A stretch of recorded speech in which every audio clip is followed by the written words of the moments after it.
my day 2 in Gokarna. Yesterday I reached here by 5 p.m. I had started from Goa at 7 a.m.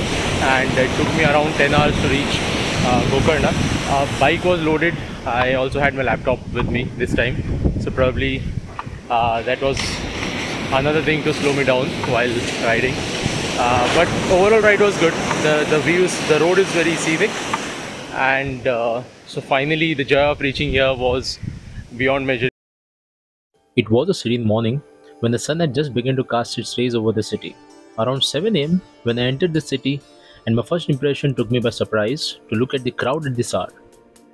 With most of the breakfast options starting early in the morning, I headed to a restaurant and ordered buns and idli, most common and the best breakfast option in the southern part of India.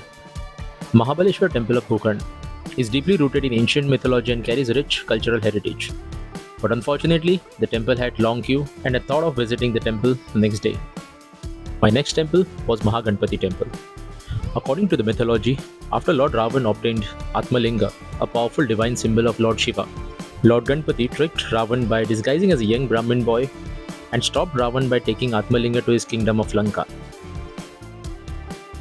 This temple marks the location of the incident, and I'll cover more detail about this story in the later part of the series.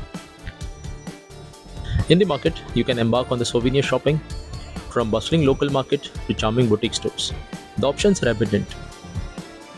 You can discover handmade crafts, intricately carved sculptures, vibrant textiles, and beach-inspired trinkets that reflect the region's cultural tapestry. Gokarna is often referred to as the temple town. It is renowned for its numerous temples and holds a great significance as a spiritual destination.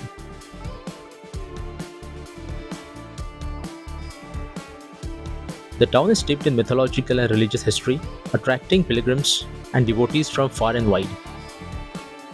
Armed with my laptop and a cup of tea, I dove into my work.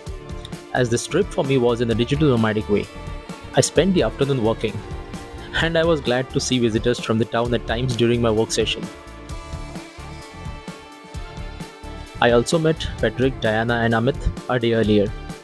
Patrick and Diana had spent the last few years traveling more than 25 countries on their bicycle. Amit started his journey from the city of Chandigarh in India and intended to ride till Australia. And we all headed out for lunch. The town offers a lot of options ranging from pure vegetarian to seafood at different price points.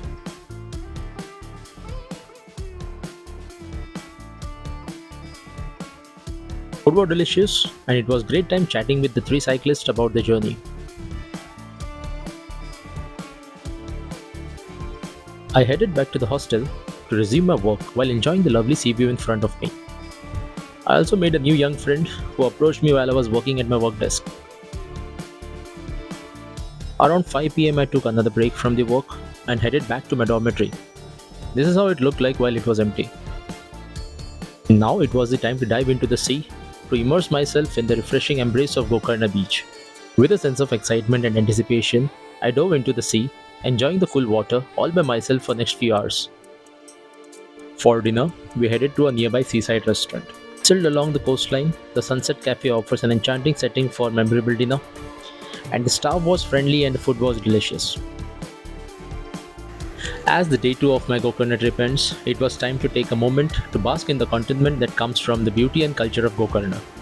Day 3 awaits ahead with a new adventure, so stay tuned and subscribe to my channel if you like watching my travel experience. I'll see you in the next video. Till then, goodbye.